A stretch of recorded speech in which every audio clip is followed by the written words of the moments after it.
Jay Crawford, Adam the Bull, Garrett Bush, Dustin Fox, Jason Lloyd, Tyvis Powell, plus, ba-da-da-da-da, you're loving him, Mikey McNuggets. And so many big names, it would take me hours to say all of their names.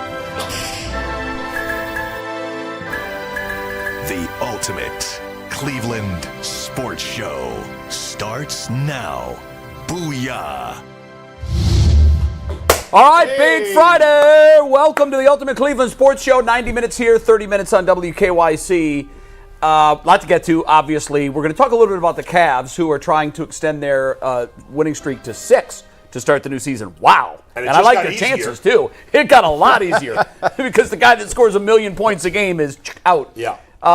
We're going to dive right in. Mike, I think you should set the tone for this. I don't know if you have to do a read first, but there was something that went out of across ESPN's airwaves this morning that made all of us just kind of stop in our tracks and say, what the hell is this? Yeah. Mike, explain it. Yeah, let me do a read first. We might as well get our first FanDuel read out of the way. Get ready to tackle all the NFL action with FanDuel, America's #1 sportsbook. Right now, new customers can bet $5 and get $150 in bonus bets if that first $5 bet wins. The FanDuel Sportsbook app gives you everything you need to place live bets on the NFL all in one place. So when you get a hunch in the middle of the game, you can check out the latest stats, do live play-by-play, and so much more on the same page where you place your bets. Just visit FanDuel.com/UCSS to join today. Never waste a hunch and make every moment more with FanDuel, an official sportsbook partner of the NFL. Jay, I want to set this up before I show you guys the trade. I think it is worth mentioning that last night on the group chat, someone had thrown out a fake trade proposal from The Athletic. And Did we determine that was fake? Like, I didn't know. The reason I sent it to the chat and said Jason ? I didn't understand the sourcing of it. It was attributed to The Athletic, but that was it. I honestly, I didn't find it. I tried looking for it real quick on our site. I hadn't seen it until you sent it to me. I think we just have writers that just randomly come up with like trade proposals at the trade deadline. It could have just been a tweet that someone put out. Yeah, it could have been a tweet by an Athletic beat reporter. Boy, that's dancing on a line. I hate that stuff. So that's why this makes this even better. So, see how it gets sourced back to The Athletic, and it's like, wait a minute. Yeah. So go. Do you want to finish what I said? Yes. So Jason, who hates hypotheticals, he hates puppies, he hates fun, he hates smiles, he hates rainbows. I hates hate anything babies. that brings joy to the people. I hate dolphins. You hate puppies. I hate nuns. All the above. So I Send told the Jason, email to him. Hey, I don't want no part. Shout out to the yeoman's work I'm that you kidding. do. Every fan of Call the Midwife is angry right now. So I told Jason, I know you don't like hypothetical trades, so every time you're on the show, at least if I remember, we'll make a fake hypothetical trade. That was my suggestion, Mike. You're taking credit for my suggestion. Well, yeah, that's what you said, so he said we'll actually implement it. And I had one this morning, but then on Get Up this morning, after we already had a different hypothetical trade scenario for Jason, Mike Tannenbaum proposed a pretty wild Jets-Lions trade. And here were the details. Browns-Lions trade. Browns-Lions, excuse me. Of the Mike Tannenbaum get-up proposal this morning. Jason, you haven't seen this yet, but Mike Tannenbaum You haven't seen this? I did see it because Jay put it back on the chat. I didn't know that it was ever off the chat. Well, Tyvis sent it, then I told him to or erase on the it. chat. Tyvis sent it. Mike told him to erase it, and then you put it back on, so I watched it. Well, I don't check it very often, and when I checked it, I saw that wasn't on there, and I'm like, wow, I wonder that they might not have seen this today, so I put it on there. As Jay said right before the show started, this is why Mike Tannenbaum is no longer a GM in the NFL. That's why he's an ex-GM. But Mike missed the best part. Was in the chat last night. I said, like, if it's a former GM putting it out, then it has a little bit more credibility. Yeah, that has and then he comes out with this. This is the most insane. This is everybody here is like, I won't trade Myles Garrett. I won't trade Myles. I would trade Myles Garrett for that. This is the Deshaun Watson trade minus the Lions offering to give Myles Garrett a 5-year, fully guaranteed $230 million extension. Real quick, that's how absurd the Watson trade was. Yeah. Let's just say the trade details in case someone's listening can't see it. Okay, the good proposed point. trade was Myles Garrett to Detroit for Jahmyr Gibbs, who's a baller, 3 first-round draft picks, and a 2026 second-round draft. That's actually more forget the money. That's actually more than the Browns, I would say, gave up for Deshaun Watson because Gibbs was a first-round pick last year. Right. And it's not like he's been a bust. He's been fantastic. 100%. Now, there was a third and a fifth or something. Yeah, but I'd rather have Jahmyr Gibbs than a third and a fifth. I would too, because he's much more valuable than a third or a fifth. So you know this better than anybody. How often do they just give these guys just nonsense and prop them up and make them say it? Yeah, on so shows like I'll that? tell you, there was around the advent of the debate genre, there was an increasing push internally to say dumb shit. Yeah. That's the only way I can phrase it. Yeah. Now, they were never told, hey, come out and say really stupid stuff. There's someone who worked there who was probably one of my closest friends while he was there. We know him. I'm going to say it, Rob Parker. Very good friend to this day, a very close friend of mine. He was encouraged by a higher up who's no longer with the company through his own. He was promoted and then fired and then promoted and then fired again. This guy was widely considered internally to be the godfather of the debate genre. He wasn't. He didn't invent it. He fertilized it. Okay, and they were thinking about stretching cold pizza into a weekend edition, which was then First Take. It had already become First Take. But they were thinking the show was so popular, let's make it a weekend edition.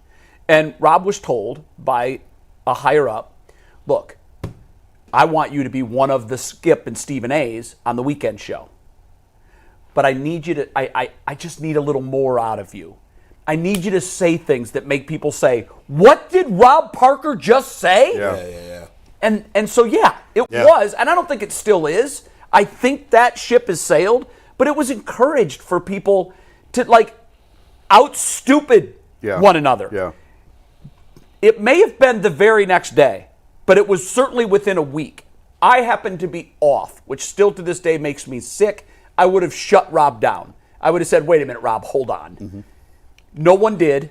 The person that was in for me that day let it fester. And he went, and he went, and he went. And that was the famous RG3 is a cornball brother. He's a Republican. I remember that. And he just kept going. And I wasn't watching live, but I quickly was sent the clips. And I even before he called me, I thought, uh-oh, he's a casualty now. Yeah. Now, I did not know he had had that conversation about the weekend position, and we need you to say more bombastic things. We need headlines from you. We need clickbait from you. This is clickbait. When we all saw this, we all got worked up. We all said the same thing. What? Now, Mike Tannenbaum might actually believe this. I highly doubt it. I can't imagine. What it forced smart guys to do is live on the fringes. Well, you know what?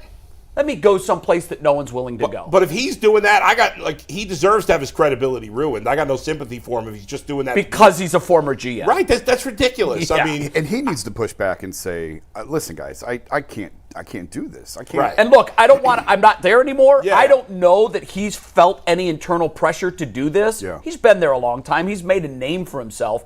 I can't imagine that he did. But I will just tell you that while I was there in the last 5 years, there was a real temperature in the room to say stupid stuff. Yeah. But I got to be honest, that's not far off of what it would take for me to trade Myles Garrett by Tuesday. It's not far off. I'd trade him now. But I'm saying, it's going to take a lot. But take Jahmyr Gibbs out of it, and that's what I would need to trade him. That's not 3 first-round picks. I think for two, right now. I think two. Okay, fine. Then I'm happy. Then I'm happy to get Myles. That's what I'm saying. And that's your You selling have point. to overpay for me to move him right now. I told people, if I'm trading Myles Garrett and I want to do something like that, I'm going, well, what's the name? I go to the Dallas Cowboys. And if I'm the Cowboys, I say, look, I'll give you Myles Garrett. You already got Micah Parsons. Yeah. Give me 3 first-round Nobody's picks. getting. But the difference is the Cowboys aren't one player away. I think the Lions are might, one player away. But hold on. If you got Myles Garrett and Micah Parsons, the hell you aren't one player away. You still have Dak Prescott throwing interceptions all over the place. I mean, but he's the highest paid quarterback. We act like Dak Prescott has not played good in his. He has played great in his career, but he's not playing well this year. He was an MVP type player last year. He's nowhere near that this year. I mean, listen, it's 1 year. But if you tell me, you got the 2 best pass rushers in the game. Right now. I hear you, and we all know how great Myles Garrett is. And if the Browns don't want to trade him for less, then that's fine. I understand that. Sure. No team's giving up 3 first-round picks. I can't imagine that's Khalil going to Mack happen. was Khalil 2, Mack got 2. and Myles Garrett's Right. better than Khalil Mack. he is now. I get that, but it's not just at the the time, threes, he's guys. better I than agree Khalil with was at Bull. the It's time. not Yeah. just the three number ones. Yeah. It's a number one last year who, if you that's redraft right now, that's not realistic. and you're throwing in other picks. But that's it's what- insane. You're telling me if some team offered the Browns 2 number 1s and a 2, they wouldn't do it? I think they wouldn't. would. Not right No. now. I wouldn't I do think it. they would. Well, I would absolutely in a heartbeat do it because here's the question you have They to could ask. get two number It goes ones for back Myles to the Garrett. Rams, guys. I really Yeah. think they're the ones that kind of set this new market. The Rams decided they were a quarterback away and they were going to franchise the farm to get it, mortgage the farm to get it. They got their Super Bowl.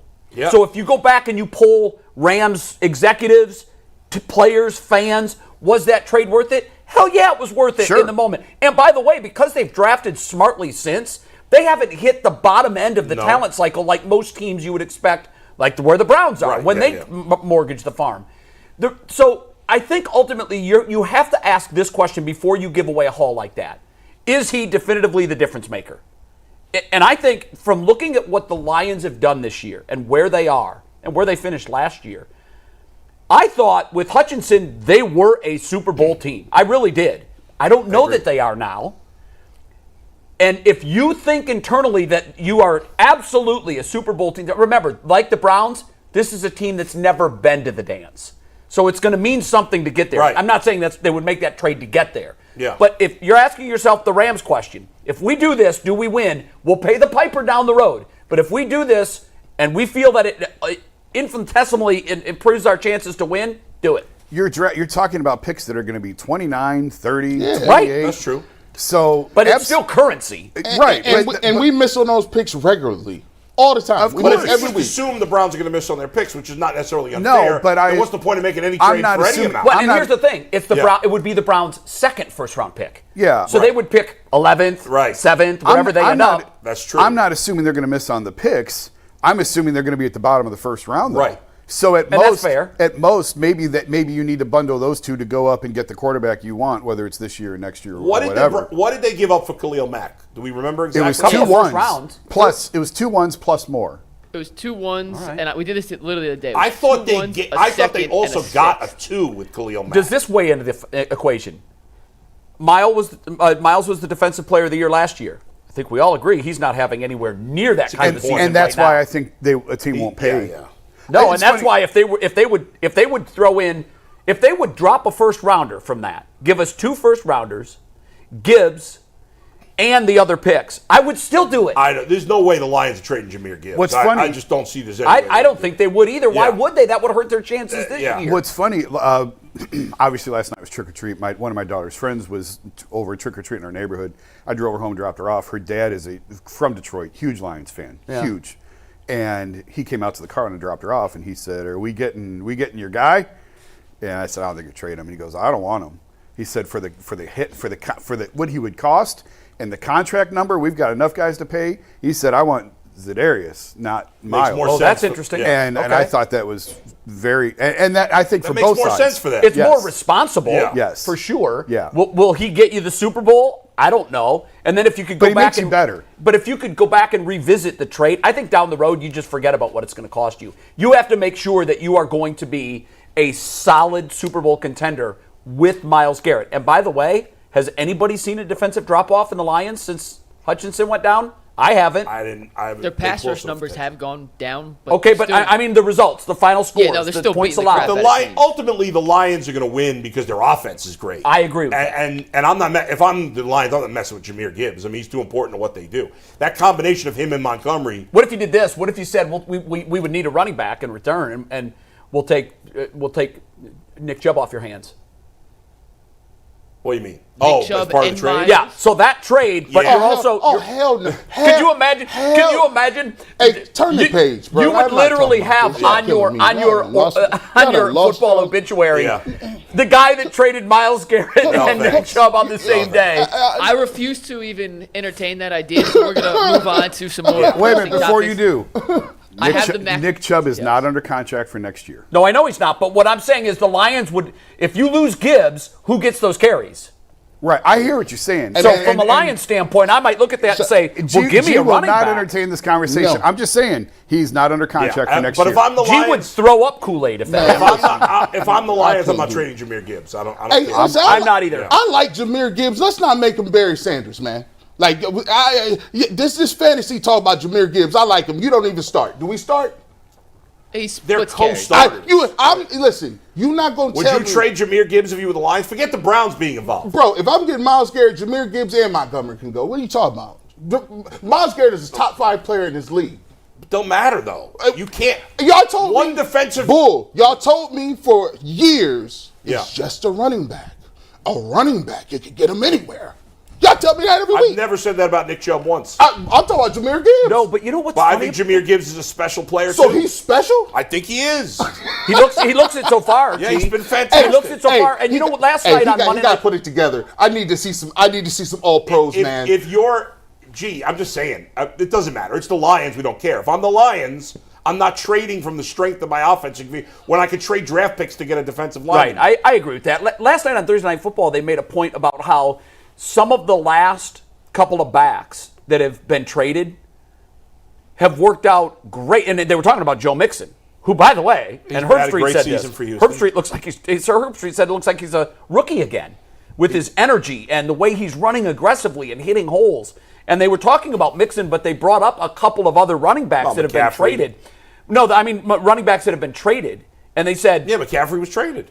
oh, okay, yeah. You're right. Yeah, I don't look at that Maybe trade he so wasn't much. looking that far back. I don't look at that trade so much as we're giving up on him. They were saying we're going to use him to get a lot of assets. Oh, I see what you said. Yeah. So these last couple of trades that have been made by teams that have pretty much decided we got our 5 years out of this running Yeah, back, we're let's gonna move move on. on. They haven't worked out so well for like the Bengals let Mixon move on. Yeah. And these guys have found and Nick Chubb could be the next one in that I roster. wouldn't trade Nick Chubb if I were the Browns. Well, Can't trade Nick even if Chubb. he ends up on a different team next year. I know it would be- Jason Listen, No, I would not you know, trade him for a 5. Like, you know what I mean? You know, G made God, a good no. point yesterday when it comes to Jameis Winston. Because my first reaction, because I look at a lot of things analytically and I keep emotion out of it, and I think teams do that too. But G made a point yesterday, like, about when it comes to trading Jameis Winston. And I don't know how well Jameis Winston is going to play the rest of the year. But, like, the Browns have done too much tanking.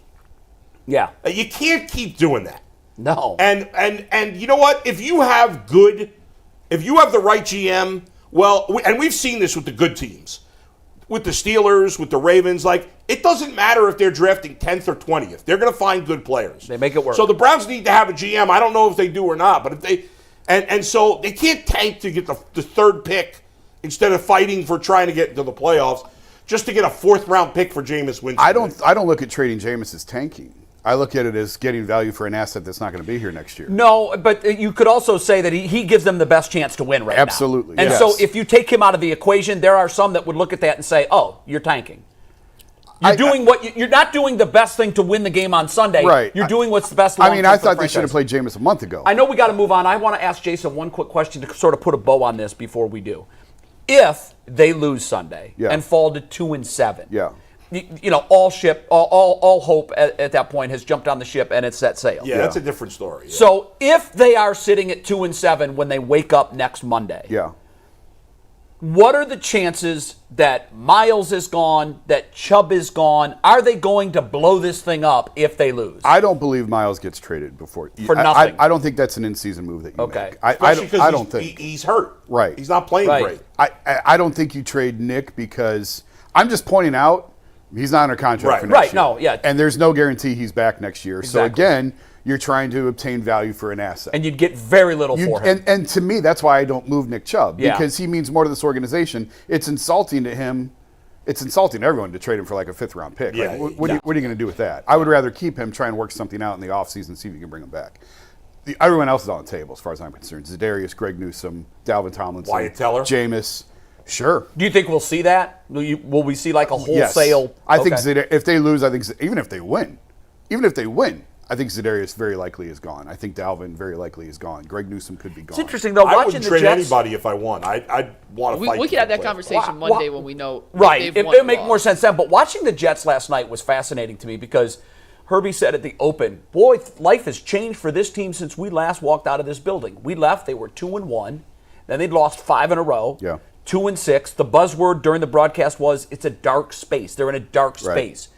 And they won, and it's fascinating to me because that's exactly where we could be on Sunday. And they won, and all of a sudden, at 3-6, there's a lot of the fan base and the broadcasters saying, maybe there's a chance. And that could be the Browns if they win Sunday. Again, I just think you have to remove the emotion from winning 2 in a row and look at the reality of 3-6, what 3-6 means. Look at the schedule ahead of you and look at the odds. Yeah, I'm glad you said the schedule. The Jets have one winning team on their schedule remaining. Yeah. That's the Bills. Yeah. For the Browns, it's a gauntlet of winning teams. So, but hey, congratulations to ESPN because we spent 15 minutes talking about your stupidity. You win. They did.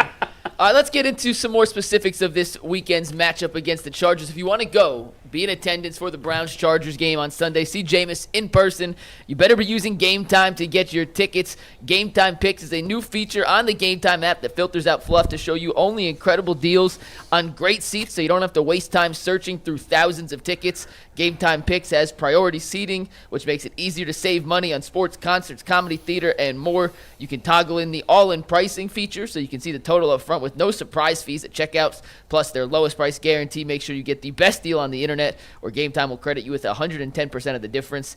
Take the guesswork out of buying tickets with Game Time Picks. Download the Game Time app, create an account, and use promo code LOCKEDONNFL for $20 off your first purchase. Once again, create an account, redeem code LOCKEDONNFL for $20 off.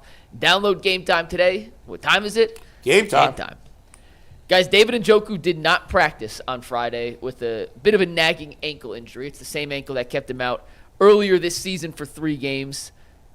If he can't go, how big of a loss would that be for the Browns as Jameis tries to develop some more rapport and connection with the receiving core of the Browns, who he had 4 different guys go for 60-plus yards?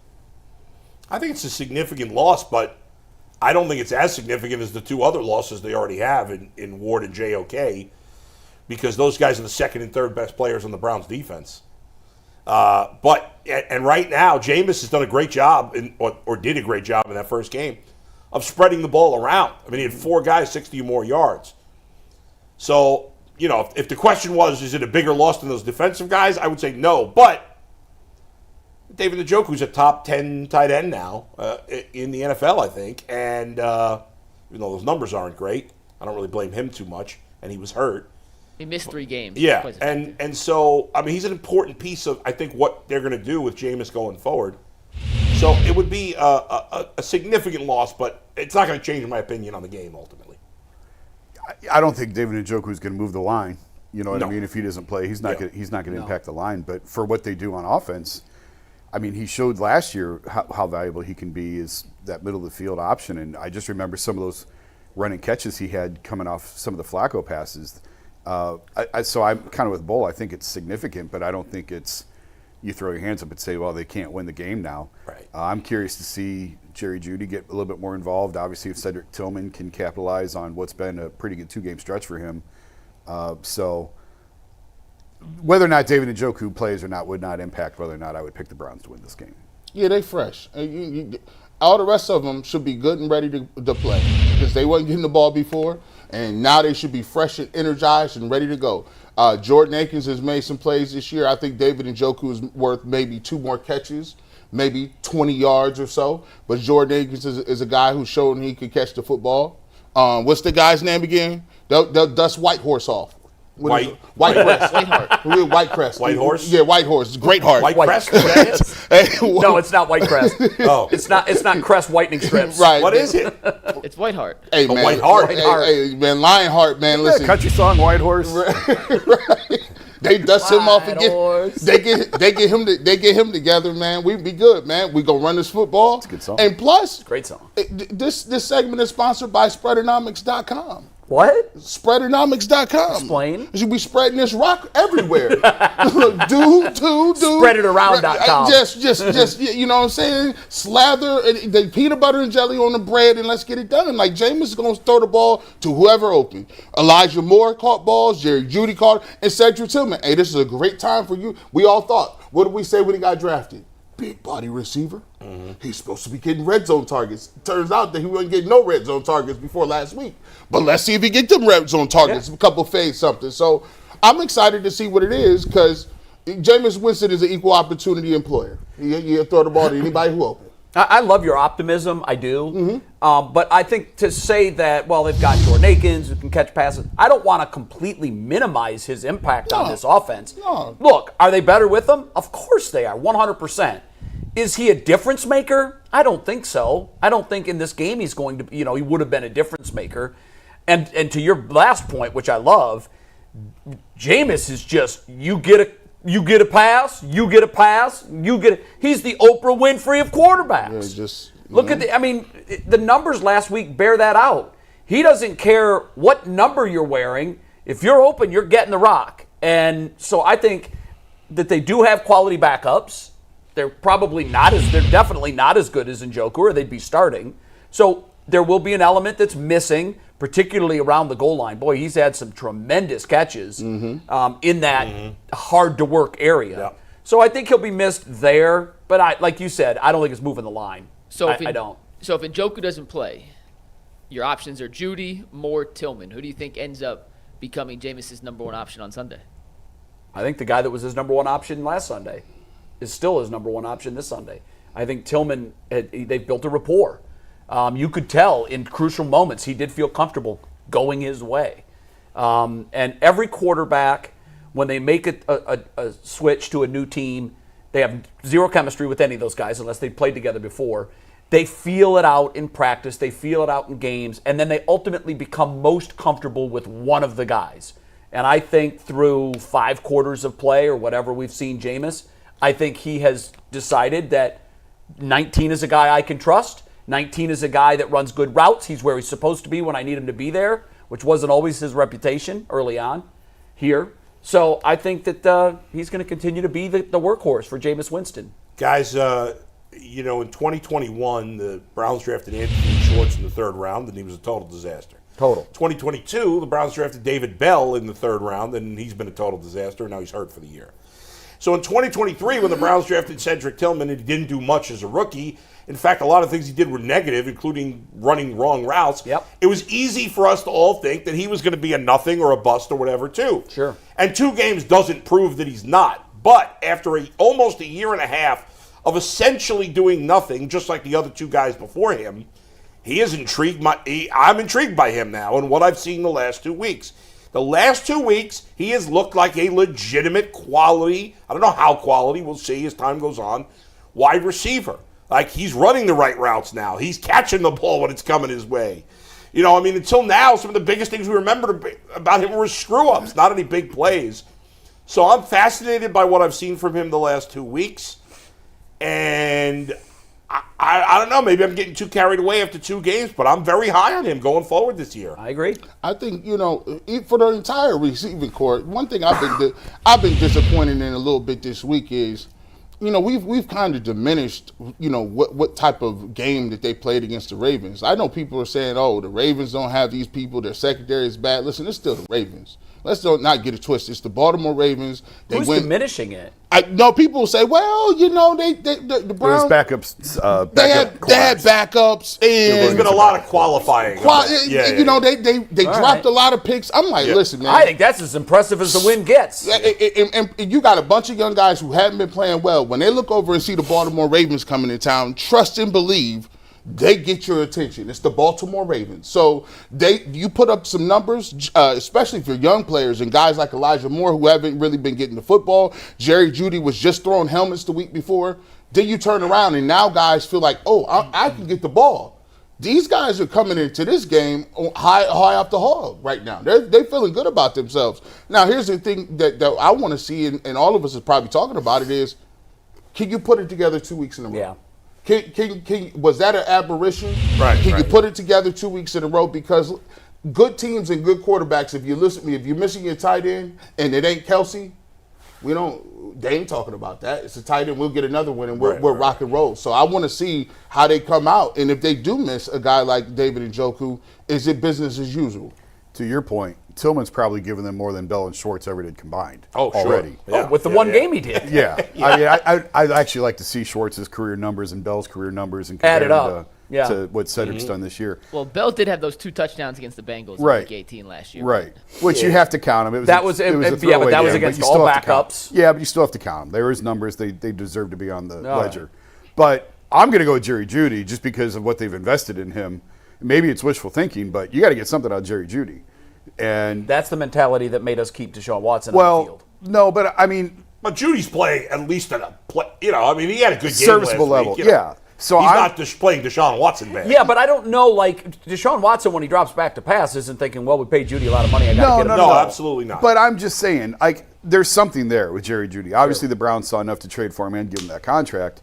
So if you're asking me who's going to be Jameis's number one option, for now until we see otherwise, give me Jerry Jeudy. Okay. It doesn't mean Cedric can't be a significant contributor. He's going to have to be. And I'm with you guys on at least he's shown he can catch the ball and he throw it to him. Yeah. That's more you can say for Anthony Schwartz. And Tillman's by no means a burner, but he's faster than David Bell. Right. So and he's big. He's a really big target. So I am intrigued to see more. But as we sit here today, give me Jeudy. You know what's nice about this is we're having like a debate on Real receivers football. that will lead the Browns. Isn't it In funny? the past, it's like, well, it's going to be Amari Cooper, period, full stop. Isn't it funny that just 1 week ago we're like, this wide receiving core, blah, blah, blah, or 2 weeks ago, and we don't This know how good offensive it is. line, but, like, my God, this offensive if line. nothing else, the Browns wide receiving core feels serviceable. If nothing else, You're right. it feels at least serviceable. But how many times, like, if you use them the right way, they can help that's you. right. I said that all year. Like, if all you're doing is running go routes, like, this is not a receiving core that's going to 15, 20 yards down the field every play. Yeah. But if you run it the way that they've run it in the past, they have proven you can have success with these receivers if you have a quarterback that can get it to them. That's why it's important when you say, should Jameis Winston be playing if they give him the best opportunity to win? Yes, even if you're not winning football games, because you still have to evaluate the rest of this roster. You know, you got Cedric Tillman. Hopefully you're thinking, look, hey, if we had to draft right now, do you know if we need to get a receiver? Do you know if we need to get, other pieces and parts in the offense? So if he's playing and Jameis Winston is throwing the ball, I can make it an actual evaluation on Cedric Tillman and say, okay, well, he's because if you find out he's a number 2 receiver, all of a sudden, you don't look as bad as you thought you were. Huge. You got Jeudy. You figured out Cedric Tillman. Now you can put that pick towards a tackle or wherever you need to plug and play and get better at. One less hole to fill. And what's good about Jameis right now is, you said before, he's going to throw to whoever's open. But the truth is, he's going to throw the guys open. We've He's seen not it. He did that Sunday. we've seen He that. did that Sunday. We're not, and that leads to turnovers sometimes, but that's okay if you make up for it with a lot of touchdowns. And right now, again, it's one game. We certainly got to see a lot more. And you can't compare it to last year because when Joe Flacco took over, the Browns had a good record. They didn't have a bad record when Joe Flacco took over, unlike Jameis. He's taken over with a bad record. But there was, to me, I don't know how you guys feel, I felt watching that game like I did watching Joe Flacco last year. Yeah, It felt identical. kind of the same, Yes, I agree. at least in terms of watching the offense. I felt like we've got a chance. He's going to throw the ball downfield. He's not Right. going to try to complete something 3 yards from the line of scrimmage. That's right. Put on your seatbelt, hold on to the bar, Yeah, and let's go. Yeah, hold on for the ride. That's It's fun, though. You know it was what? It is That's a hell of a fun. lot more It's fun than exactly how what it we were was with getting. Flacco Yeah. last year. Yeah. So, It is a roller coaster. We're going to talk a little more about Jameis and Cedric Tillman in particular when we get to the 5 stats you need to know, because I dug up some really cool stats from the last 2 weeks and last week for Jameis that kind of highlight what they did. Let's pivot over, talk a little Stefanski real quick, though. But first, a word from Leaf Filter. There's only one Cleveland and only one gutter guard for the toughest fans in the world, and that is Leaf Filter. Leaf Filter has been protecting gutters in Northeast Ohio for nearly 20 years. Call Leaf Filter today and schedule your free gutter inspection and get a no-obligation free estimate. A Leaf Filter Trusted Pro will clean out, realign, and seal your gutters before installing Leaf Filter. Over 1 million homeowners have trusted Leaf Filter, and you could be the next. Schedule your free inspection now, and for a limited time, get up to 32% off your entire purchase and 2 free Browns jerseys at leaffilter.com/UCSS. That's a free inspection, up to 32% off, and 2 free Browns jerseys with a qualified purchase at leaffilter.com/UCSS. Offer comes on a first-come, first-served basis while supplies last. Full terms and conditions can be found at leaffilter.com/UCSS. See representatives for warranty details.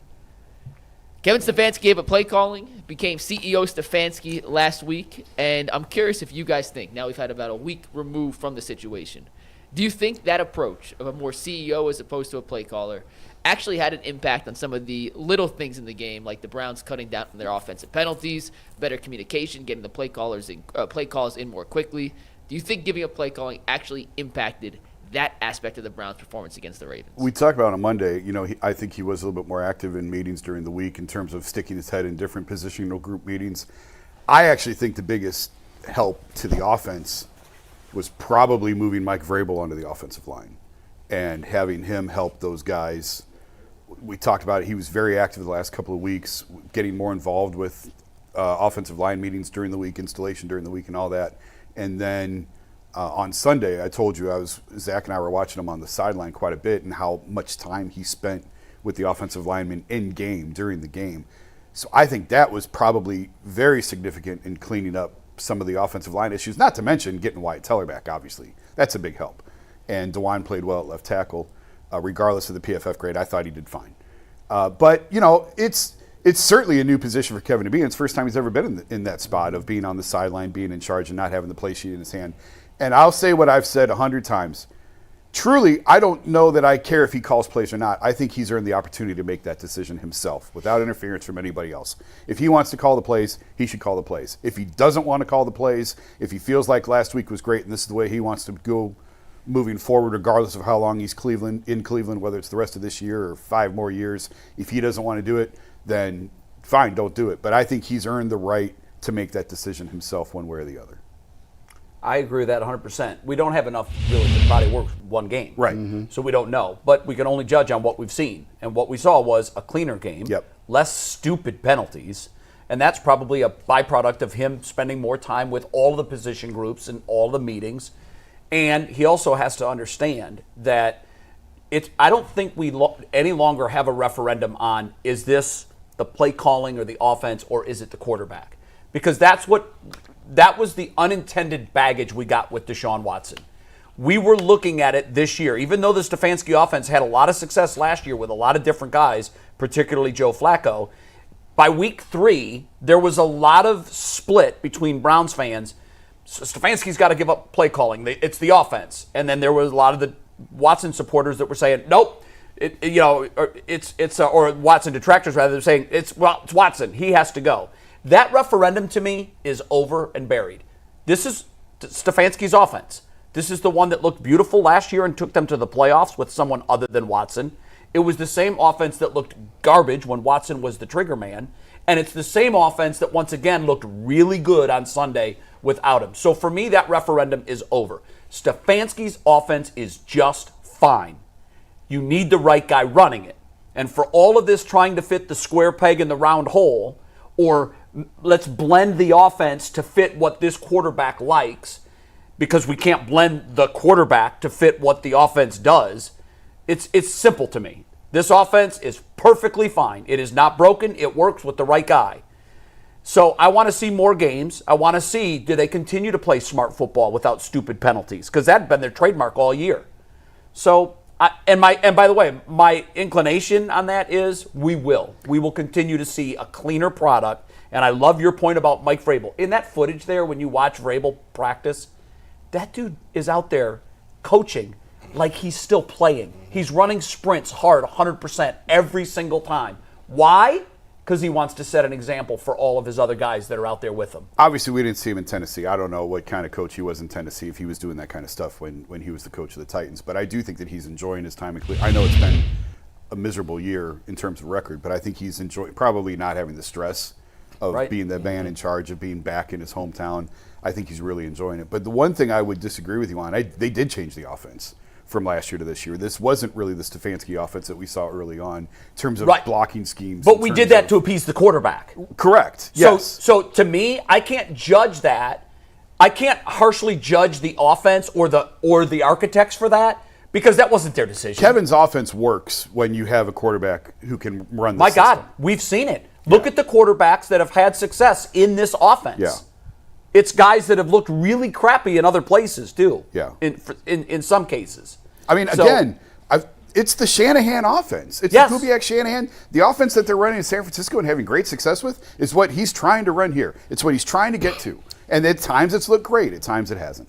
I think he made the move not on a football level. It's just, he made the move on a people level. Like, I think a lot of times we take a look at football and we make it cut and dry to X's and O's and what happens on the field. But I thought it was a very smart move because what he did is he gave everybody a clean slate.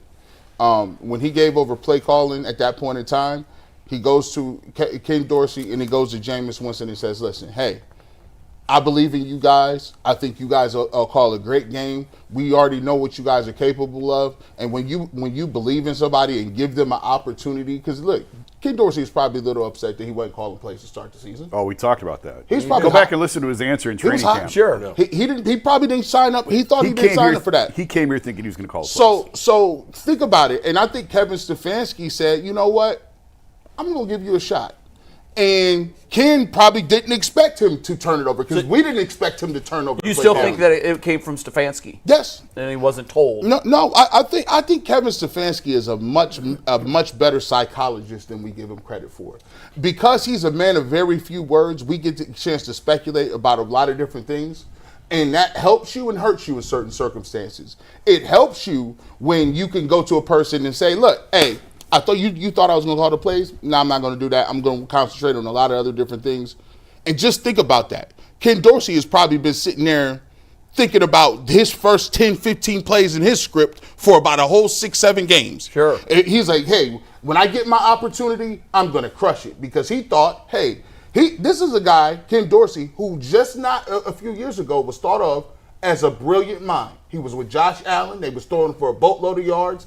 Josh Allen has a bad year. All of a sudden, he's on the outs, and he finds himself in Cleveland. Now he's attached to Deshaun Watson. You're 1-6. That's a couple games from being up out of here, bro. Yep. You might be back in college if it don't work out. Then he gets an opportunity. Fate would have it. He gets Jameis Winston. He gets the opportunity to call the plays now. And now he got a new lease on life, just like Jameis Winston has a new lease on life, thinking like, hey, I thought I was going to be a backup. Now these guys are going to play, and they're going to give it everything they got, because that's the way the league is. It's like you could be here today, gone tomorrow. So for me, I thought it was a good move. And Kevin Stefanski, either way, comes out looking good. There's a lot of parts to this. First of all, Jason, you and I have been in lockstep about Kevin Stefanski pretty much all the way. We've defended him a lot. I agree with the play calling situation.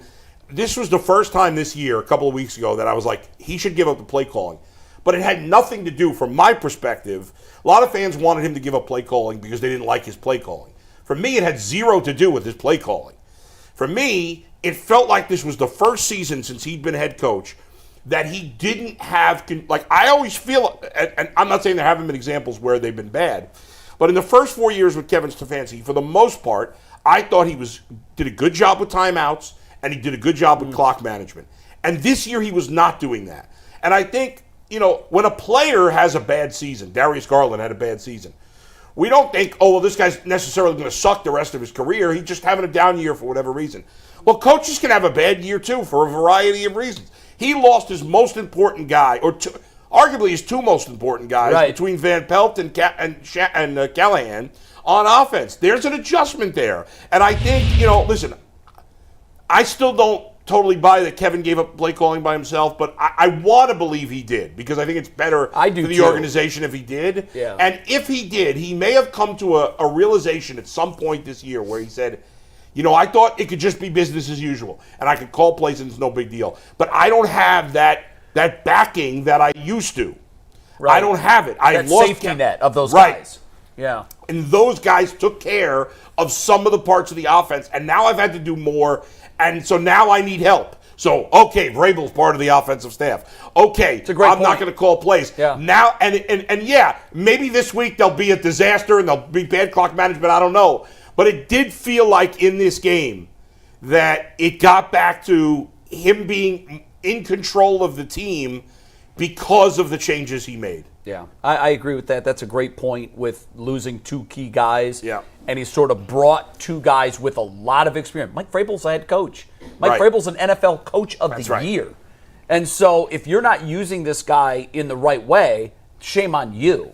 And I don't know how that change was precipitated. I don't know if Mike went to him and said, hey, let me help. Yeah. Or if Kevin was smart enough to look over and say, my God, I've got a second head coach on my staff, and he's not doing what I most need him to do. I would tend to. I've been told that Kevin was the first one to say invite Mike in because Great. when Mike came on, I think we all said, well, here we go. It looked like Here's it, writing on the wall. And everything I have been told, and I said this then, everything I was told back then was Kevin was the first one to say, hey, bring him in. Because I keep saying, the guy does not have the ego that a lot of people think that he does because he was holding on to the play call for whatever reason. Yeah. Kevin does not. You can ask Aditi. Aditi knows him better than anybody. He does not have this, I am infallible. Right. No one can tell me what to do. He is all about, if you can help, come on in and let's figure Jay, this I think out. the reason we thought that was because he was saying, I'm not giving up play calling. Right. My opinion of him has changed since, particularly, that's why I'm with you. I want to believe that it was his decision. Right. If it was, I think it's a mature move. It's a smart move. It's the move of someone who's pretty secure. It's a humbling move. It is very humbling Yeah. because he didn't do it when they were 6-1. No. He did it when they were 1-6, Yeah. and there is a difference to that. But look, you got to credit the guy. Some people you can lead them to water, and they're just not going to drink it. Kevin, after seeing some of his other duties suffer, because you're absolutely right, this year on clock management and just in-game decisions have been poor. And I'm not talking about play calling. I'm talking about in-game decisions. 100%. He had been the worst I'd seen from him. And he probably being self-aware enough and also being smart enough to know I have to self-inspect every once in a while. I'm judging everybody else. I have to judge myself too. He probably smartly came to the decision, I can be really, really good at my job if I don't have 100 jobs. Yeah. And to your point, something you just said, and it references something you brought up too. You just used the word secure. If Kevin Stefanski, he doesn't have an ego, but you got to be confident. Of If course. Kevin Stefanski was not confident in himself, and if he wasn't secure in himself, you're not bringing in Mike Vrabel. No chance. You're probably not bringing in Ken Dorsey. And you're not giving up the play calling either, Right. if you didn't believe in yourself. And so I think, again, we're hoping that it was his decision. If that's the case, it shows a guy who's not. There are a lot of. Look, let's go back to Hugh Jackson. You think Hugh Jackson would have wanted a Mike Vrabel here? No chance. Keep your friends close, your enemies closer. Hey, they can help you. In this case. Before you suggested I already did it. What you talking about, bro? He's already here. All right. Let's Five get to some, packs. Time for a 5-pack. It is time for a 5-pack of stats, and this 5-pack of stats is brought to you by 5 Hour Energy. Our friends over at 5 Hour Energy know that being a passionate football fan isn't just a hobby, it's a way of life. It takes a lot of energy to power through all-day tailgates, touchdown celebrations, or an agonizing second overtime, which is why they've created the Stand the Fan 5 Hour Energy Shot with a special flavor called Fan Fuel. The energy shot made for super fans just like you, the fans who are first in the parking lot and the last to leave. We see you guys, and we appreciate you guys. 5 Hour Energy knows that no matter what team you root for, being a fan requires heart, soul, and a whole lot of energy. Whether you're prepping for a big tailgate or ironing your jersey, your game day to-do list is always a mile long, and that's why the limited edition Stand the Fan 5 Hour Energy Shot is here to help keep you fueled throughout the season. What's your fan fuel this week? Whatever it is, do it with a 5 Hour Energy, available at 5hourenergy.com, shipped nationwide. A lot of people don't know that. Can Here you you go, bring up McNuggets. the 5 Hour Energy logo again? No, you ain't got to Steve? do it. It's already on there. You see that? you A see lot of that? people don't know that Yeah. that logo of the person running is Mike. you that. That's Mikey. Is this McNuggets. Mikey McNuggets? That's him on there. Get Just like Jerry West was the logo for the Get you- NBA. Get you the There's McNuggets. Get you the sugar free. You know what I'm saying? You get the sugar free. You don't be tripping. You don't be wilding out. I do the when you get the extra strength joint. You be over there like this. Yeah, too much. You be Too moving much. like You be like. So you're a fan. You use it. No, I'm a fan. I got Wow. it. I keep it in my purse. I use it on. Merce. In your Merce. I use it on road trips when I'm driving. Yeah, I'll stop at it's- the gas station. yeah, while I'm get when you you're one. watching when I'm watching programs quarterback and driving. driving down Hey, the highway. man, them cars be driving themselves now. I seen a whole man in a Tesla eating a whole wing dinner. A buddy of mine bought one of those Wow. Teslas. Come on, man. I'm like, They're he so had ugly though. good. I'm Oh, like, the truck, the Cybertruck. Yeah, they're horrible Oh, looking. God, But they it's drive nothing. themselves. It's Yeah. crazy. That's what- what I need. Hey, Yeah, you need that. I need It really is self-driving. Jason will be taking a bath. He'll be shaving.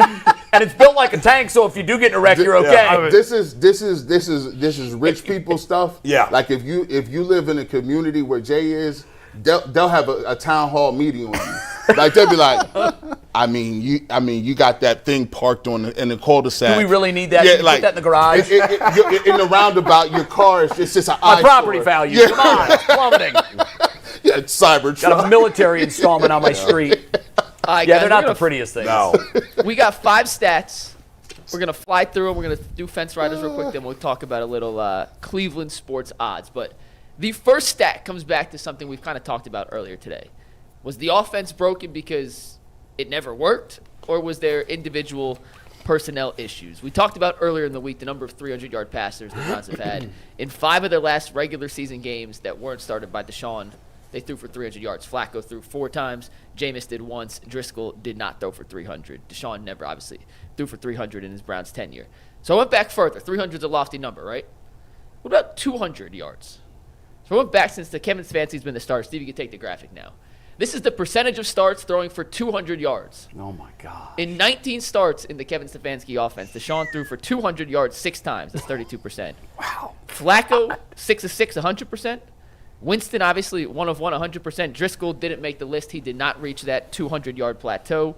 Jacoby Brissett in 11 starts did it 10 times. And Baker, 20 times in 32 games. Honestly, So- I'm surprised Baker's is that low. I thought Baker would be higher too. Yeah. There's 209 yards is not a high bar, but It's Deshaun, oh 200 my yards God. is a very low bar. Holy moly, And that's- 6 of 19. And that's when they was throwing for all kind of yards back then. Everybody was throwing them up. Yep. Moly, that 6 for 19 is... That's What an indictment. That's got to What be a the stat. worst of any What a stat, quarterback. Mike. Like, It is. It's a great stat, Mike. Yeah. It's a great stat because it, Well- more than anything else, Yeah. exemplifies what I was saying. The referendum on offense or quarterback is over. It's over. most quarterbacks wouldn't get a chance to play 19 games if they had those bad stats. Listen, if his name was anything but Deshaun That's Watson right. and his contract was anything but what it is, he would have been benched 3 times in that 17-game span or 19-game span. 100%. This next Good one, stat, Mike. This next one kind of ties into the yardage, and then we're going to talk about something other than the quarterback. But we talked about, Jason, you mentioned using the receivers properly. Can you get separation? Can you go downfield? These are the downfield passing numbers in Jameis's one game versus Deshaun this season. Obviously, 334 yards, the most any Browns quarterback had thrown for this year. In his 6+ games, Deshaun had 9 completions of 15 yards. Jameis had 8 against the Ravens. Wow. Deshaun on the season of passes of 20 or more air yards was 4 of 19. Jameis was 3 of 4 on Sunday. Or Wait 3 a of minute. 5. 4 of 19 on passes 20 yards or more in the air? Yes, and That's for this year? 13 were considered just this year, off right? target. Just this year, correct. Just this season. When you, you know, those numbers is crazy. But when you talk about, like, you know, Sean King said it yesterday on the show. He said, listen, Jameis has always just been a better thrower of the football than Deshaun Watson. That's just what it was. Like, Yeah, I want to highlight Jameis's part as opposed to Yeah. knocking Deshaun on that. Yeah, Like, that's like, more to highlight that's just- what Jameis can bring to the table. that's But- just, by- he does, that's what he does. And by the way, you're right, he did say that. I use this opportunity to tease down to our WKYC show at 12:30. We've got a fantastic Jameis Winston breakdown by Sean King. If you're a Browns fan, you're going to want to see it. So we end at YouTube at 12:30. We flip over to WKYC. If you're out of market, you don't have it, get the WKYC Plus app. Watch that 30 minutes at 12:30 because that's where the Sean King breakdown is. It's fantastic. And Sean was hyped about the tape this week. Should Loved be. what he saw. Speaking of loving what we've seen, let's talk a little bit about Cedric Tillman. Guys, in 22 quarters with Deshaun as quarterback, Cedric Tillman had 12 targets for 6 receptions and 25 yards. No touchdowns. In 5 quarters with Winston as his quarterback, 11 targets, 9 receptions, Is that the right 124 graphic, yards. guys? Say it again? I don't think that's Yeah, the right. I'm getting there. Don't worry. Okay, because you're giving a whole lot of numbers and none of them correspond to what I'm looking at. I'm getting to it. Don't worry. I just can't all fit it on one screen. So with Winston, 11 targets, 9 receptions, 124 yards, and 2 touchdowns in 5 quarters. Over the last 2 weeks, 15 receptions, second in the NFL. 2 touchdowns, tied for first, 180 yards, 5th in the NFL, and he has 8 first downs, tied for 5th. He has been one of the 6 most productive receivers in football over the last 2 weeks, mainly in those 5 quarters with Jameis Winston. That's insane. Yep. What I'd like to see are the side-by-side comparisons, like his per-game average with Winston, which is only 1 game, and his per-game average with Deshaun. 22 quarters is almost 4 games. Yeah. No, it's more than Almost 4 6 games. Yeah. 4 and a He had half. 25 yards. So he's averaging 4 yards a game. 5.5. 5.5 yards Okay. per game. No, it's 5.5 games. So 4.5 yards per game. Bernie said it. What they started to realize is you can't. Yeah, like it's easier running routes when linebackers are having to respect the run. Like guys are sucking up on the run, and now you can run your routes. And you got a little space, man. Before, you know how hard it is to just line up and shotgun and be like, yeah, we throwing the ball, nothing you can do about it. What? Yeah, Really? obviously the biggest factor is going from Watson to Winston. But the improved play by the offensive line getting healthy and having Nick Chubb back are factors as well. Sure. Yeah. Bull, the offensive line is the next focus of our stat. You guys mentioned the improvements. Here's just the numbers on the improvements. DeJuan, obviously, an upgrade getting Teller back was huge, but against Baltimore, they allowed a season-low 10 pressures. 1 sack was tied for a season low. 2 quarterback hits also tied a season low, and Winston had a 2.41 time to throw. It's the quickest of any quarterback of a Cleveland Brown this season. And despite having the quickest time to throw, he averaged 2.5 more air yards per attempt than any other Browns quarteback this year. So He was quicker getting time it- to throw, also going deeper. He was getting it out very quickly Sunday. And they blitzed a lot. Like they blitzed a whole lot, and they was picking it up. Yeah.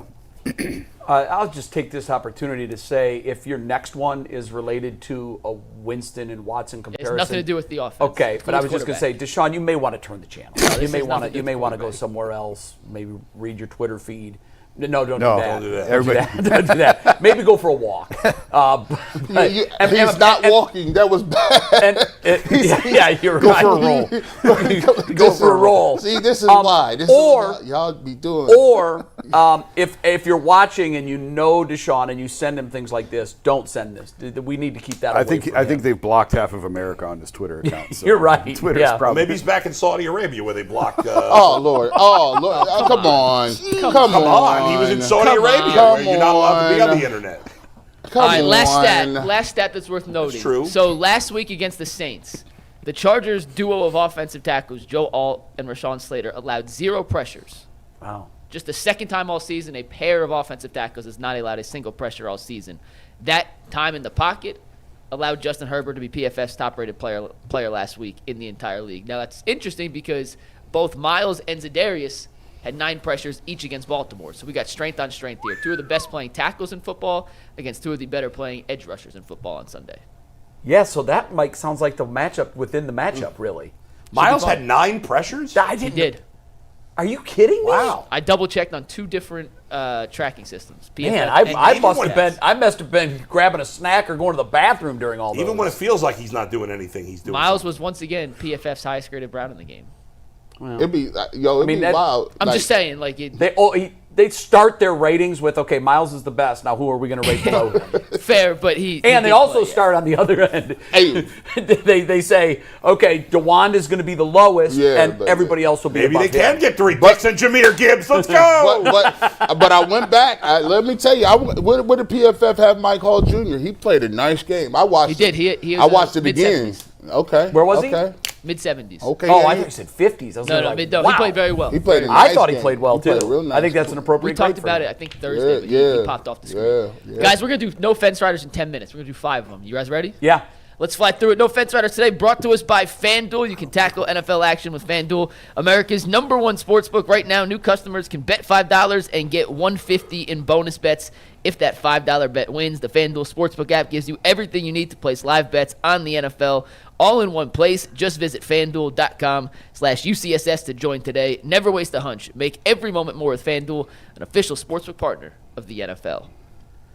All right, no Fence Riders, 10 minutes so we can talk a little Cavs to wrap up the YouTube version of our show before we head over to WKYC. First question, will the Browns have a 100-yard rusher or receiver against the Chargers? Either or. And it was a dead even split, fellas. G, Earl, Bull, and Dustin said, yes, they will. Jay, Tyvis, Jason, and myself said, no, they won't. I have a question for you. Have we had either this year? We have not. No. Okay, Tillman that's what had I thought. 99. I didn't Yeah. look it up, but Yeah. when I started thinking about it, I go, geez, I don't think we've done that. That is yet crazy. This They year. have not. It is crazy, and I probably, if I would have known definitively that we hadn't, Yeah. I probably would have They're said it's due, about right? damn time. But I'm going to stick to Tillman, it. Tillman, as Mike mentioned, came close with 99 last week. But that is wild. It is incredible. I mean, that really is one of the low points of I'm not sure if any Brown team season would be in that category. I'll look into it. You have to look at some pretty bad offenses to see. I was close to saying yes because actually of Nick. Oh, Nick Chubb is on the brink. Yeah, He close. I'm with you. Oh. We saw signs last week close. of old Nick, and I think I talked about it on Monday. He had 1 or 2 runs where there was nothing there. There was nothing there, and it's a 4-yard gain. He did go from like 2 yards a carry his first game to 3.2. Yeah, I mean, if you just look at the box score, you're not going to see it. No. But just watching him, you could see like. Yeah, I felt one or coming. 2 times he was really close to just breaking one, maybe even if it was 25 or 30 yards. He's going to need one of those. He's not going to do it on 30 carry. Like he's going to need a long run because he's probably going to get maybe 18 to 20 carries and that's it. Who do they have coming out of the bye? New Orleans? The Saints. Which I think that's when Nick Chubb gets his first 100-yard game. I might, that's what I think. Okay. I got Tillman with 100. I was on the fence because I was like, it's going to be close. But it's no fence riding. I'm going with Tillman. All right, good. We're going to talk more Nick Chubb in the WKYC show, too, so make sure you guys tune in for that. With the next question, we had lowered the bar on passing yards for Browns quarterbacks to about 165 for no fence riders. We are doubling the fence. 300 yards for Jameis. Can he do it again? G. Wow. Of course you're on the yes side of this. You and Dustin said yes. The rest of us, not as optimistic. Why do you say yes to 300 again for Jameis? Because I picked Flacco to throw for 300 every game. Gotta do it. And he just, he just came out there. Listen, he's a professional passer to football. Jameis Winston, this is what he does. Like, he threw for 334 and didn't even play his best game. There was some stuff he missed. There was some times he took a couple of sacks, right? Like, this is going to progressively get better. So when y'all just remember, the Kool-Aid is coming. The Kool-Aid is here. It's like the barometer. We got to talk to all your people, the meteorologists at the top. We got to figure the Kool-Aid. The brick wall is shaking. It's showing up, man. And listen, the precipitation is on the way. 334, 305, 306 this week. That's light. It's nothing. Jameis Winston throws for 300 again. Book it. Go ahead and save this clip and then put it in a throwback on Monday. Put it in black and white and do. Remember when G. Bush said this? The thought bubble. I say he gets close, but I don't think he gets to 300. I went close to, just shy though. Yeah. I got 260, 270. All right. I just think it's going to be a lower scoring game, and the Chargers have a good pass defense.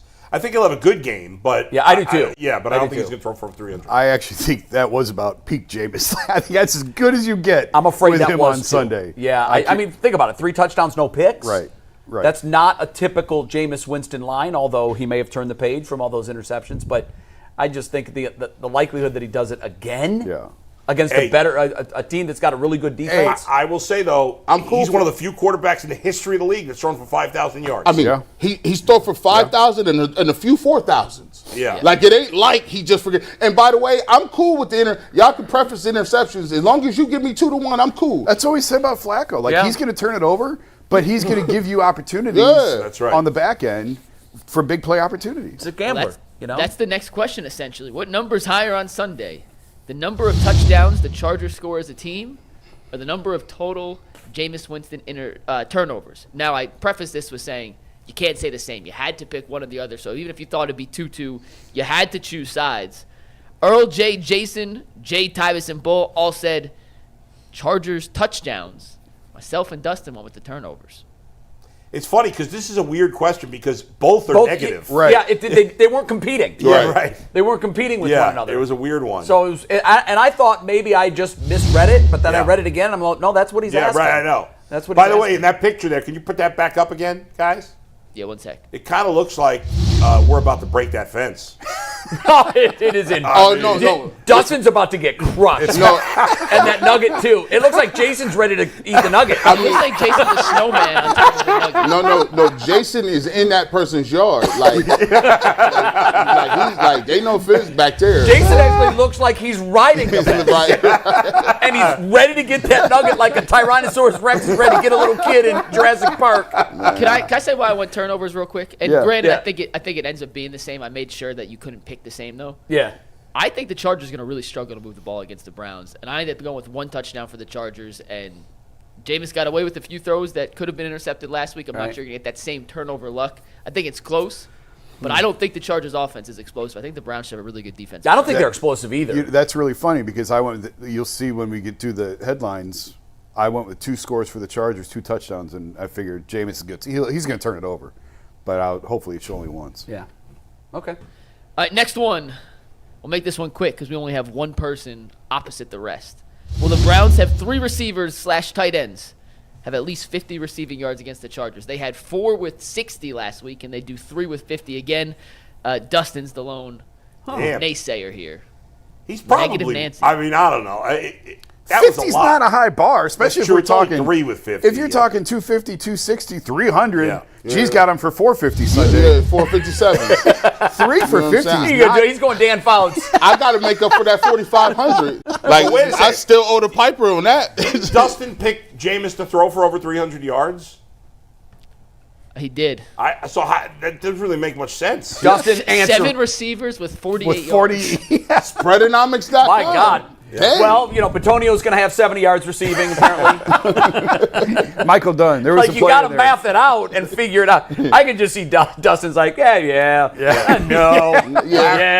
Whatever. He got sidetracked. He came back 20 minutes later. His mind changed. No. Just Maybe, like Dustin. what's his name? Larry Whitehead or whatever it is, the 3rd tight end. The big game. Whitehorse. Charlie Whitehorse. This guy has more names than any player ever to play in the history of the NFL. There was a baseball pitcher named Wally Whitehurst. Do you remember anybody? I do remember Wally Charlie Whitehurst. Whitehurst, the quarterback. Charlie Whitehurst? Charlie Whitehurst. There are every year I got one. Last year it was Haagen-Dazs. That's what I It was was going to say. Haagen-Dazs. I was trying to think You're of who right. that. It was What was his Haagen-Dazs. actual name? I don't remember now. Froholt. Froholt. Yeah. Well, I think this guy is stuff. Whitecrest. Yeah, White Because it's just so funny to me. It's like Crest whitening strips. Like White He's got a built-in endorsement, doesn't he? Man, he just lit. I don't know. He just showed up one game. Yeah. It Do we wasn't even know for sure he's still on the team? I don't either. Yes. Well, Whitehurst is. I double-checked. He has 3 catches for 13 yards this year. And a touchdown. And a tutty, yes. I'm in the locker room twice a week. I had no idea who he was till I saw him on the field. Yeah. First time I ever saw him was fantastic. One of the on ball the field. boys or something? Well, hey, it's a rags to riches story. Shout out By to the that way, man. the people that are on the sideline spraying water into the players' mouths, what is their job? They're the water boy. That's it. They're the water boy. When they're But, timeouts. why would get a anybody squeeze. want that job? Well, you get on the sideline. You're on the field. Yeah. And you can go home and you can tell your brother and sister and your mom and dad, man, in that second time out in the third quarter, I can't believe how much water so-and-so took. Hey, by the way, White Chris. by the way, He took half a bottle. It's like a fish. There is some sort of you got to learn how to do the squeeze, bro. It's some skill to that. You There can't is. be just having it all over the place. Is there a Hall of Fame for water bottle sprayers? That look crazy. That bro. job Gotta seems stop. so demeaning. Well, I mean, they do other they have a lot of equipment guys around. Wasn't there a uniforms movie, and balls. Waterboy? Yeah. Yes. Oh, yeah. Great movie. Adam I mean, it was Sandler. a One of the best Adam unbelievable Sandler movies ever. Yeah. Back in the day, man, like it was, when you live in them little poor colleges and stuff, there wasn't a lot of water bottles. So some people's water bottles was tap water, no ice in it. Some other water bottles had the Gatorade in it, really legitimate good liquid in there. Sounds like levels Adam to it. Sandler's college. We had like a hose with 30 holes in it. Bro, you know what? you pick up the hose, right? We had You pick up the hose PVC and- pipe The PVC with with all the these trough? holes. Yes. Right. And you're standing next to a dude hearing him slurp right in your ear. Yes. Oh, my God. That's how we had in high school. Disgusting. And then and that's crazy. And back then, that was that was torture because they would tell you, we ain't getting no water today. See, here's how old I am. Like now, you'd be put in jail if you were a coach. Right. Right. This. During breaks, the coach would say, "You got 3 minutes, boys," and he turned the water on, and you might be fourth in line. That's exactly Because we didn't have 30 holes, we probably had 15, and everybody's waiting to get one, and you just finally get up. All righty, Whistle 3 blows. minutes. I'm like, Coach, I didn't get cotton mouth. Crawford, quit complaining. 10 laps. Here's a salt tablet. Oh my God! Right? That'll fix it. Helmets on too. They keep them helmets on. You drink Yep. through the helmet. Oh my God. And That's how old I And am. then people started dying. Yeah, right. Hey, wait a minute. Literally dying. We might need to give him water. Put them in a hot shed. Hey, go sit in the shed. It's like 2,000 degrees in the shed with a whole pattern. You know there's at least one coach somewhere when a kid died and he was like, he's not tough enough. You But- know that happened. Survival of the You fittest. know that happened at least one God. place. Yeah. What a man. Sport has changed. Yeah, Yeah, they have. All right, last fence rider Yeah. before we preview the Cavs Magic game tonight. Will Justin Herbert throw for 225 yards against this Browns defense? Close split here. Come on, man. Jason G, Tyvis, and Bull said yes for a 5-3 split. Myself, Earl, Dustin said not going to happen. If Denzel Ward don't play, you know Greg Newsome or Martin Emerson is going to give up a big play. Yeah. They're going to I'm give up with at you least there. one. I'm with That's you what I there. thought too. At least one. Also, this one was tough because Harbaugh is the same guy that he was in Michigan. A cheater? Yes. His backbone is running the ball and defense. Yeah. That's who he is. That's who he's always going to be. Justin Herbert, that's why I'm not sure it was the greatest match for Herbert because he's a guy that is a beautiful spinner of the football. Yeah. He loves to throw it. But they're not that team this year. But because of Denzel Ward being out, I think they'll make some adjustments, and they're going to pick on the backups, and he's going to throw it a lot. And Tyvis made a good point yesterday. Their best receiver right now is Lad McConkey, the rookie. Right. And he's a slot receiver. And without Denzel, it means that, what's his name? Cam Mitchell. Cam Mitchell is going to be the slot corner. And obviously he's their weakest Well, corner. you're going to get a good look at next year, possibly. Slot Cam fade Mitchell is in slot. coming. I'm letting you know a whole day early, 2 days earlier, Greg Newsome. The slot fade will be in full effect. Be ready for it, my man. And they might run it play after play after play. That's just not a high bar. Like 2.25 is not a high. No, it's not. Even in today's diminished Except for Deshaun offense Watson, numbers. unfortunately. Yeah. Okay. All right, let's talk Cavs. We'll finish the show on YouTube with the odds, playoff championship odds in a sec. But I want to make sure we get a little bit of Cavs talk in. They got a playoff rematch tonight hosting the Orlando Magic. Paolo Banchero will not be playing for the Magic, however. He is dealing with an abdominal injury that will keep him out indefinitely. So not the full rematch we want. But, Jason, without Paolo, does this game really matter in terms of a measuring stick, in terms of a rematch? It doesn't seem like there's really bad blood between the two teams, but it is an early season rematch of a playoff series that went 7 games last year. It's November 1st. Yeah, exactly. But I mean, and that's not to diminish what the Cavs have done because they're off to a terrific start, and I think they're we've talked about it on the podcast. They're a good team. They're obviously a really good team. I just can't get again. Put yourself in March and April. Are we going to be going back and talking about even if Paolo played tonight? Are you going to be talking about that game that they played on November 1st? No, probably not. But it's a rematch of what was a great first round postseason match, and the Magic are coming, man. It's the Banchero injury is unfortunate because he's a dude. He was the best player in that series last year. What did he have in his last game? Didn't he have He like had 50 points? 50 burger. 37 in the first half. I don't watch a ton of Magic games, obviously. To watch him during that series, I had a newfound respect and appreciation for how good that guy is. He's kind of buried in a market that you don't get to see very often. He is a phenomenal player. So it's a big loss for them. It sucks that he's out. Yeah, it's the a big game's not loss. interesting anymore. Yeah. No, it's not. I was looking forward excited. to it. I was finally coming around to be more excited about. G and Mike and Tyvis kind of talked me into getting more excited about regular season. But when they play bad teams, I'm not going to get excited about those games. And the Magic without their best player, it's just not that exciting. I like game. this. You know why? Because I want to build habits. If you Kenny Atkinson, man, you want your team.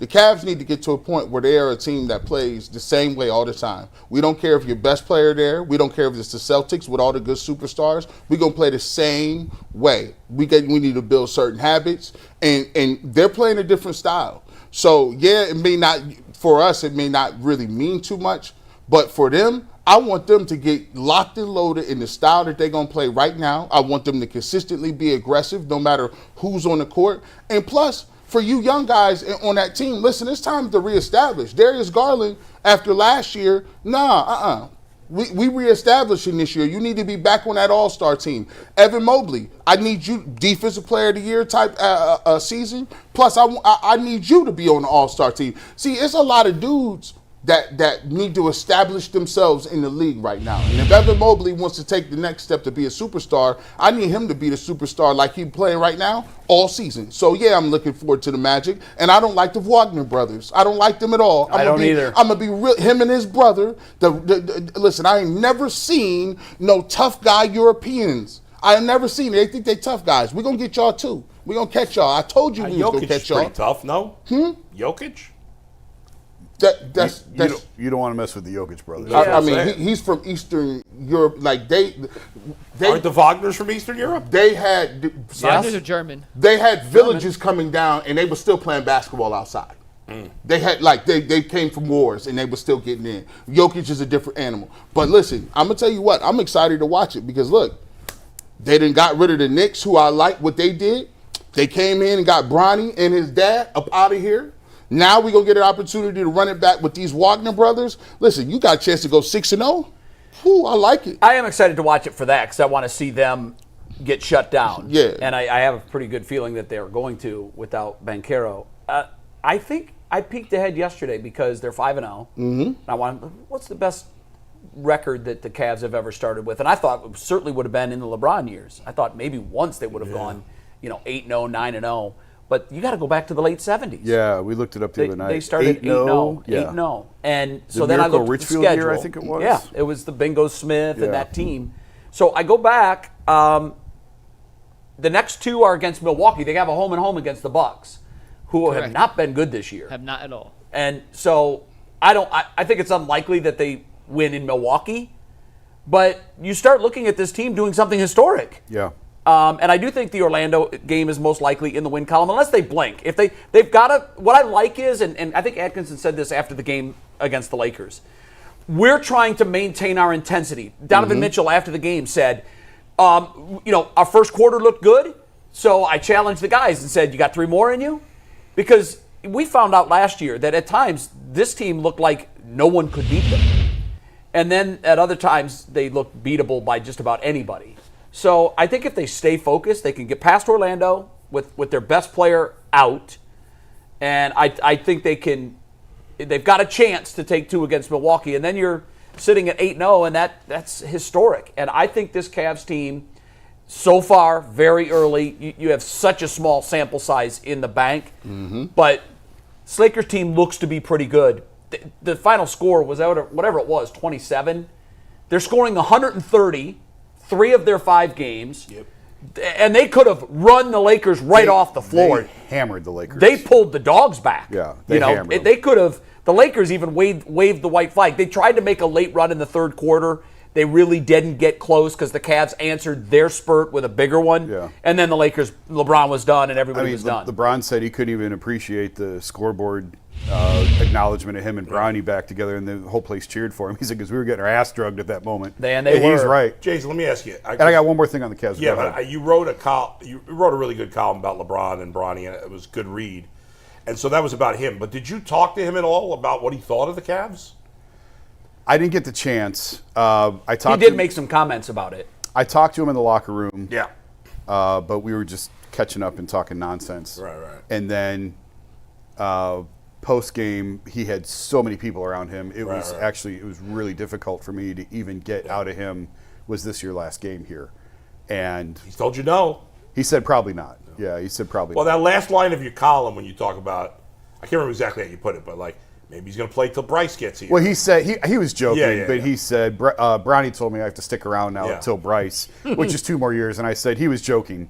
Probably. Yeah, right. Maybe. Yeah, who knows? You Well, never know. I mean, we were talking about it yesterday. He's playing at such a high level. It's in 2 years, unbelievable. he's still Yeah, going why to be would good. he leave? He had one penetration bucket against the Cavs. Yeah. Where it was early in the game, and it looked like, okay, they can try to make a run here.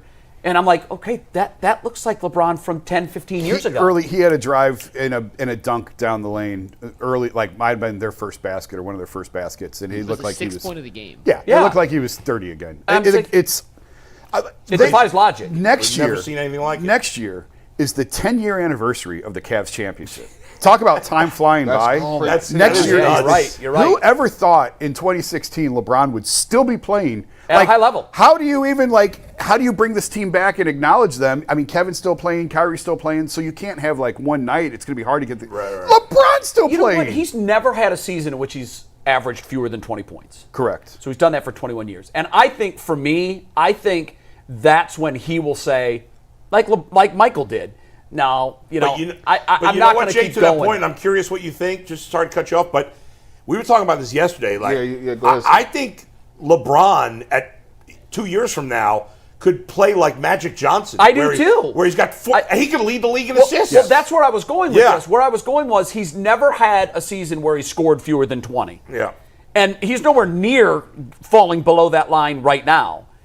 But what makes him so much different from everyone else, when Jordan was playing out the string in Washington, he was struggling to get to 16 points a night, and that was all he could offer. Yeah, right. With LeBron and the things that he can do, I can see him easily. I know it sounds like it's nuts. I can see him playing another 3 years. Absolutely. He could play 5 more years. I don't think he wants to. Right. He could. But I mentioned this in that piece. We talked about this when he played here. We were in Philadelphia, and it was getting toward the end of Kobe's career, and Kobe was struggling a little bit. And what LeBron said had nothing to do with Kobe. I'm just giving you the context of the timing of it. And LeBron said, "I will never embarrass this game. Like, I am not going to be that guy that hangs around too long and embarrasses myself and embarrasses this game, because this game has been too good to me." And here we are at 40 years old, and he's still putting up all-star level numbers. Insane It's numbers. totally nuts. But real quick, I know we got to move on. One thing I want to mention on the Cavs. I wrote a piece today on the Cavs, and it's only 5 games, and it's I get nervous projecting this far out because it's only 5 games. They have a point differential of plus 91. I had one of our stats guys look this up yesterday for me. Well, first of all, you don't need a stat guy to look this up. Their point differential last year for the entire season was 198. So they're almost halfway to their entire point differential from last year through 5 games. Here's the part that'll blow your mind. And for a stretch, their point differential was set a record. And obviously, you're going to lose games, and it's going to come back. Right, sure. It's not going to keep growing at this rate. Yeah. But still, through 5 games, you're almost halfway through what it took for a 48-win team last year. Here's the part. When I sent this to this guy, and he sent this back to me, it blew my mind.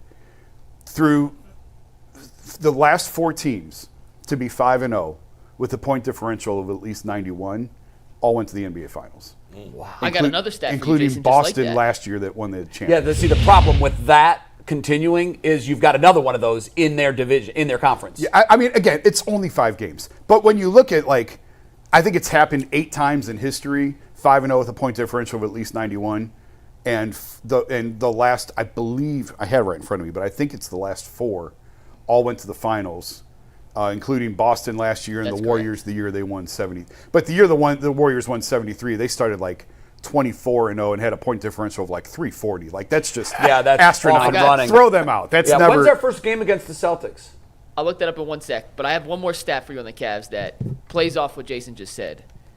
There have been 5 teams in NBA history that have started the season 5-0 and averaged 125 points per game. You ready? Yep. The 60-61 Warriors, who made the NBA Finals. Mm-hmm. The 66-67 76ers, who made the NBA Finals. The 84-85 Larry Bird-led Boston Celtics made the NBA Finals. Last season's Boston Celtics made the NBA Finals.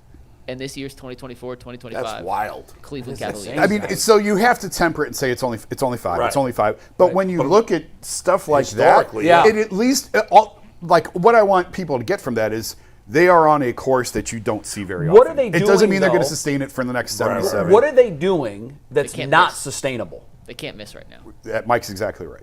Their catch and shoot numbers are they were decent. They were I think 11th last year on catch and shoots. They're 3rd or 4th right now. Yeah. That's probably. And Kenny even said the other night, I asked him before the Lakers game about how have you been able to flip this offense while keeping the defensive principles and Right, identity. 'cause that usually- And I was actually gearing more toward. I was trying to get more defense out of him, and he went right to the offense. And he said listen, I'd hold up a caution sign right now because we're sort of shooting above our heads right now. Karis LeVert can't miss. And then, Oh, my God. Well, that's going to change. That's Yeah, that will I'm change. and then But right now, he's been on fire. So Kenny says that, and then they go out and drain 17 threes against the Lakers and shoot 58%. So You were they in the post game, Jason. what's that? You weren't in the press conference post game. You were in No, the locker room. no. So we asked Kenny, hey, you said you can't shoot like that. You shot better. And he goes, I'm just going to shut up because these guys are great But it's shooters. not sustainable. Eventually, right? there's going to Eventually be a they're gonna course miss shots, correction. yeah. There's Yeah. going to be a course correction, but they're still again because they can hold to these defensive principles. And the reason you can do that, it doesn't really matter. I followed up with Kenny with when you have guys like Jared and Evan who are such good individual defenders. Does it matter what you're running defensively? Basically, Right, they can right. still keep you because They're of the- erasers. because not only that's exactly what he said. Not only are they tremendous defensive players, they're tremendous rim protector. So you can Darius and Donovan can blow a coverage, And you have these guys behind it who can clean it up. Hell of a safety So net. when you can flip the offense the way that they have, even if there is regression in the shooting, and there will be, you're still going to be competitive at a really high level. And the crazy part about it is now that Evan Mobley is having the ball, creating on the wings and the elbows and dribbling and bringing the ball up, there's area for Jared Allen to get all these rebounds. Like he's not. It's not like it's packed and clogged with two bigs because what Evan Mobley is doing with his game. You know, the funny thing is that really quick. This is a stupid LeBron stat. If he averages just 7 more assists, say 7 assists for 2 more years, he'll be second all time behind Stockton in assists. So he's the number 1 all-time leading scorer and the second all-time leading assist. That's ridiculous. Yeah, it's crazy. Insane. Just 7. He's probably somewhere on the rebound list too. He's got to be high on the rebound list just in terms of how many games he's played. Best early season Cavs stat, though, Jared Allen through 5 games has as many missed shots as he has blocks, which is just That is a good incredible. stat. Incredible. We got 3 super chats. He's got 9 misses and 9 blocks in 5 games. Super chats, got 3 of them. First one comes from our guy Daryl, who says, I rep the Guardians, Browns, Cavs, and UCSS 24/7. Tune in to WKYC at 12:30. Browns 32-17 this weekend. Love you guys. Shout out to Daryl. 32-17. Browns scored more points in the second half against Baltimore than they have in any full single game this year. Yeah. Next up, Eddie says, our guy Eddie Everhart says, I know Watson was bad, but how much does the team's desire to run the ball affect receiving stats and make them look worse due to the clock being bled? Well, we couldn't really run the ball when Watson was playing either. I don't understand. I don't really get the question. I don't either, Eddie. I'm kind of confused by that one. Yeah, too. I am too. And last one from Brody's Bottom Line says, did Deshaun hurt you clowns? G. Bush, relax, you safe. I don't got a burner account. Look, just hey, you guys can answer that. I'm just gonna. There's nothing to answer. Deshaun hurt the Browns. He didn't hurt us. He hurt the Browns. Yeah. I just give numbers. It's not our fault that he can't play football anymore. Let's be clear. Let's just so we could just put Deshaun Watson wasn't playing well, man. He wasn't. He didn't play well. That is the understatement of the year on this show. He didn't play well. You know.